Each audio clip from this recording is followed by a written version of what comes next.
अस्सलाम वालेकुम। आज का हमारा टॉपिक है बायो एनर्जेटिक्स। लेक्चर को स्टार्ट करने से पहले मैं बताती चलूँ कि आप मेरे चैनल को लाइक करें, शेयर करें और सब्सक्राइब करें और बेल आइकन पर क्लिक करके और वीडियोस को सिलेक्ट करें ताकि आपको नए आने वाली वीडियोस की नोटिफिकेशन मिलती रहे।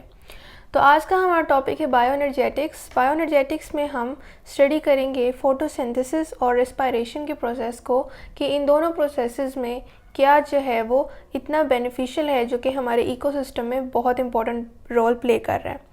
पहले हम बायो एनर्जेटिक्स की डेफिनेशन पे आ जाएं तो हमारे पास बायो एनर्जेटिक्स जो है वो क्वांटिटेटिव स्टडी है ऑफ एनर्जी ट्रांसफॉर्मेशन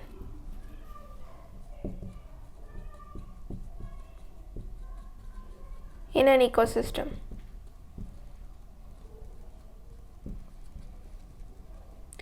यानी कि हमारे पास बायोएनर्जेटिक्स क्वांटिटेटिव स्टडी है इकोसिस्टम में एनर्जी ट्रांसफॉर्मेशन की। अब हमारे पास इकोसिस्टम में एनर्जी ट्रांसफॉर्मेशन के प्रोसेसेस में जो दो प्रोसेसेस इन्वॉल्व हैं, जो मेन हमारे पास हैं, वो है photosynthesis and second one is respiration. ये दो मेन प्रोसेसेस हैं ऑफ एनर्जी कन्वर्जन और से ट्रांसफॉर्मेशन। हमने इन दोनों प्रोसेसेस को स्टडी करना है कि हमारे पास ये दोनों प्रोसेसेस जो कि एनर्जी कन्वर्जन और ट्रांसफॉर्मेशन का काम करते हैं हमारे इकोसिस्टम में और बहुत इंपॉर्टेंट प्ले करते हैं रोल एनर्जी ट्रांसफॉर्मेशन के लिए। तो हमने इन दोनों को स्टडी करना है कि इसमें क्या क्या प्रोसेसेस इन्वॉल्व हैं और बाय इक्वेशन हमने देखना है कि ये प्लांट्स और हमारे जो एनिमल्स हैं उनको किस तरह से एनर्जी जो है वो प्रोवाइड करते हैं। बाय दीज टू प्रोसेसेस हमारे पास एनर्जी ट्रांसफॉर्मेशन का process throughout the ecosystem जो है वो कंटिन्यू रहता है। So they play the most important role in an ecosystem and in the continuation of our life. तो हम स्टार्ट करते हैं by the process of photosynthesis जो कि हमारे पास प्लांट्स कैरी आउट करते हैं। तो पहले हमारे पास जो एनर्जी ट्रांसफॉर्मेशन का प्रोसेस है हम फोटोसिंथेसिस से स्टार्ट करते हैं कि फोटोसिंथेसिस में क्या क्या जो है वो फंक्शंस हो रहे होते हैं और कौन कौन से हमारे पास केमिकल कंपाउंड्स इसमें इन्वॉल्व होते हैं ताकि ये प्रोसेस कैरी आउट हो सके। सबसे पहली जो जनरल बात ये है कि हमारे पास फोटोसिंथेसिस प्लांट्स में होती है और ये हमें पता है। प्लांट्स में कहाँ पर? सेल में मौजूद एक ऑर्गेनल है हमारे पास जो कि क्लोरोप्लास्ट है। क्लोरोप्लास्ट जो है उसमें फोटोसिंथेसिस का प्रोसेस जो है वो हो रहा होता है प्लांट सेल्स में, और यही वजह है कि एनिमल सेल्स में क्लोरोप्लास्ट नहीं होता। क्लोरोप्लास्ट सिर्फ प्लांट सेल्स में होता है और प्लांट्स ही फोटोसिंथेसिस इस वजह से कैरी आउट करते हैं।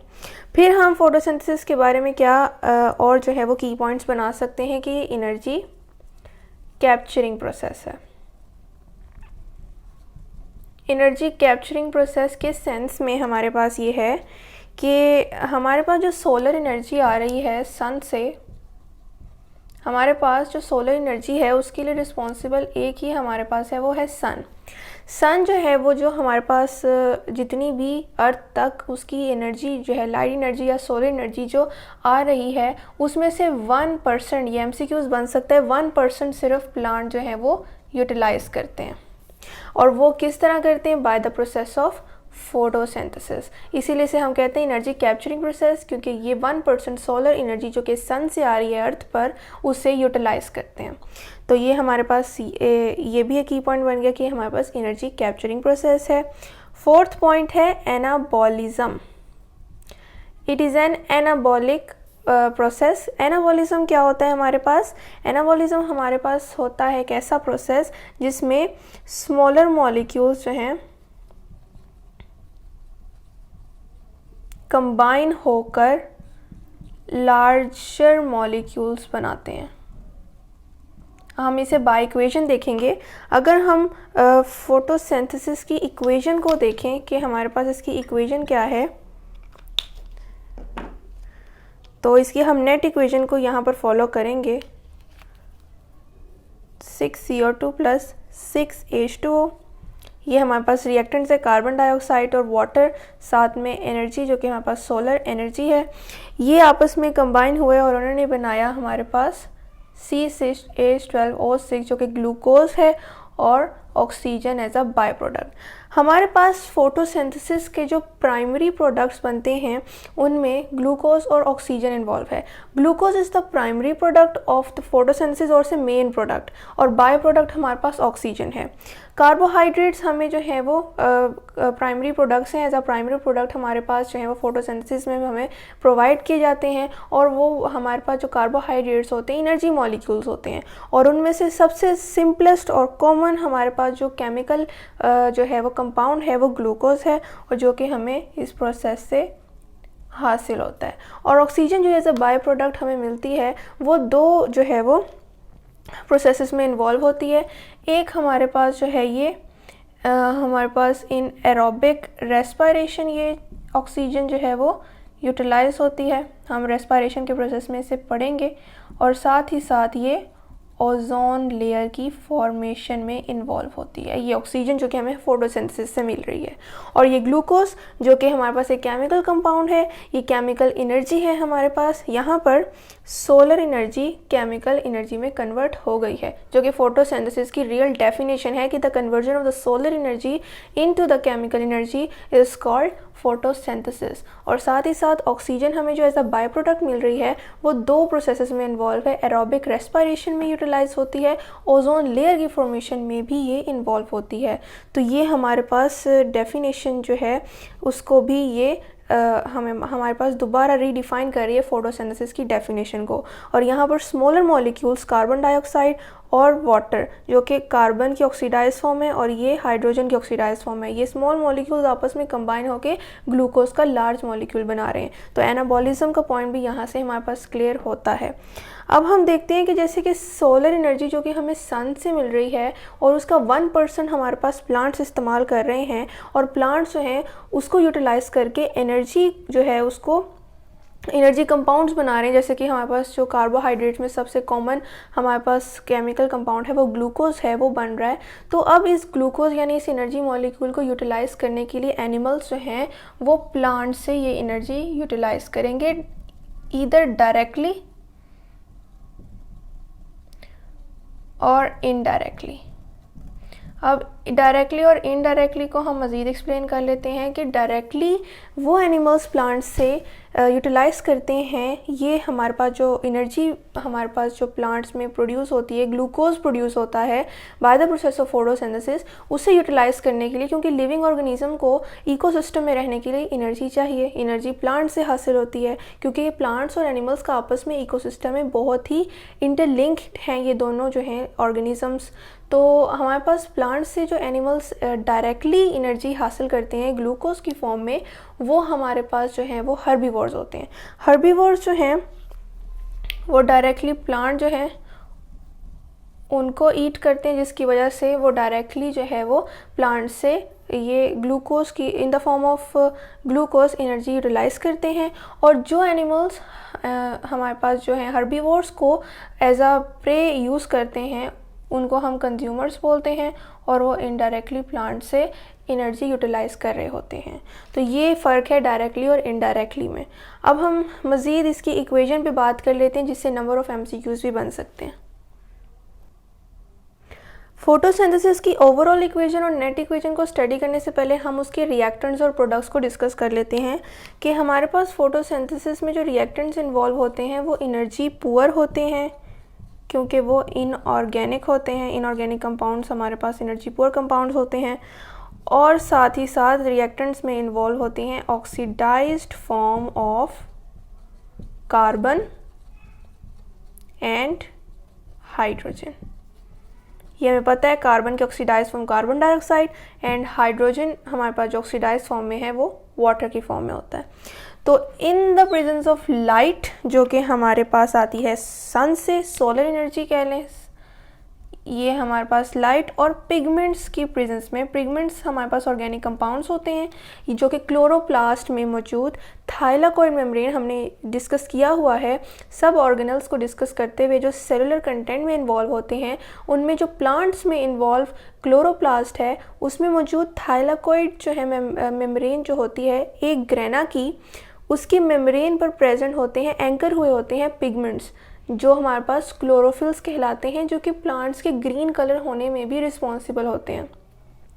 तो उन पिगमेंट्स जो कि एनर्जी को कैप्चर करने के लिए इन्वॉल्व होते हैं, जो कि थाइलाकॉइड मेम्ब्रेन की जो है वो सरफेस पे प्रेजेंट होते हैं, एंकर हुए होते हैं, और in the presence of light solar energy को ये कन्वर्ट कर देते हैं इनटू द केमिकल एनर्जी। अब किस तरह केमिकल एनर्जी में कन्वर्ट करते हैं?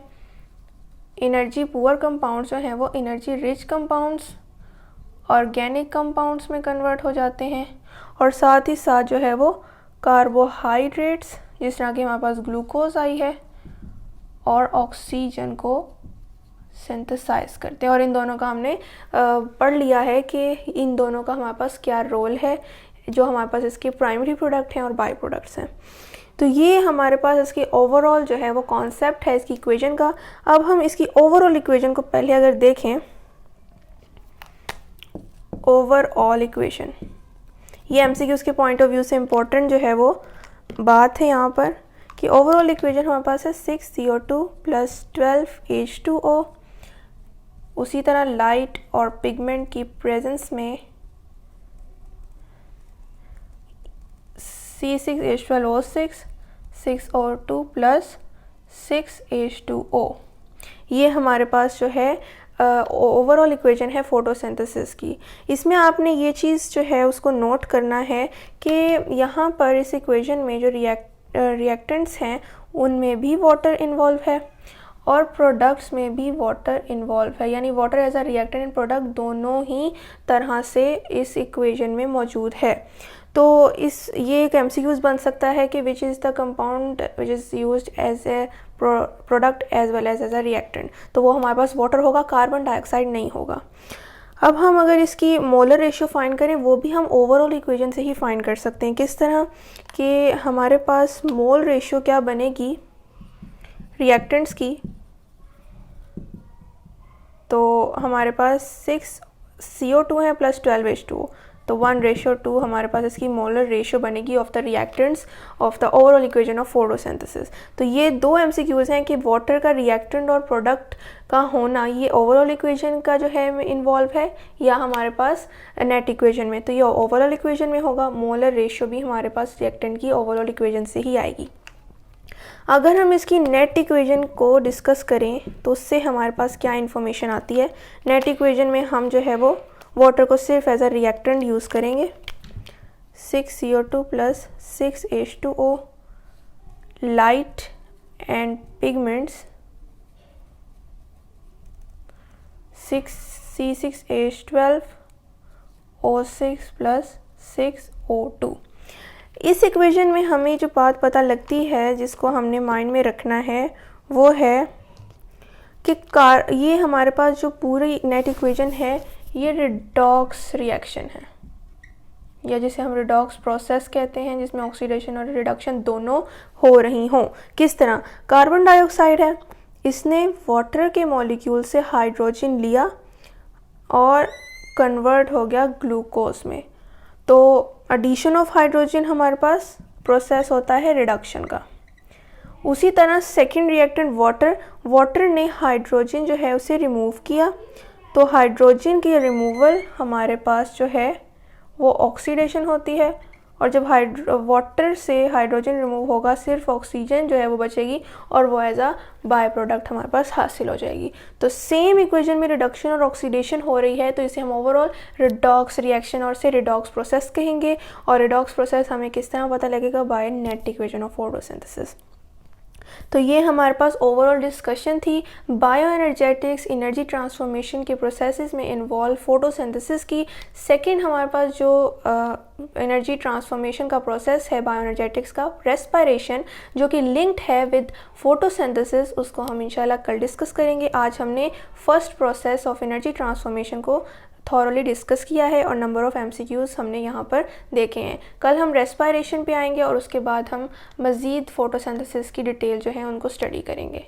तो आई होप आपको आज की लेक्चर की समझ आई होगी। अगर कोई क्वेश्चन हो तो आप कमेंट में ज़रूर पूछें। मैं फिर बताती चलूँ कि आप मेरे channel daily dose of education को लाइक करें, शेयर करें और सब्सक्राइब करें, और बेल आइकन पर क्लिक करके ऑल वीडियोज़ को सिलेक्ट करें ताकि आपको नई आने वाली वीडियोज़ की नोटिफिकेशन मिलती रहे। शुक्रिया, अल्लाह हाफ़िज़।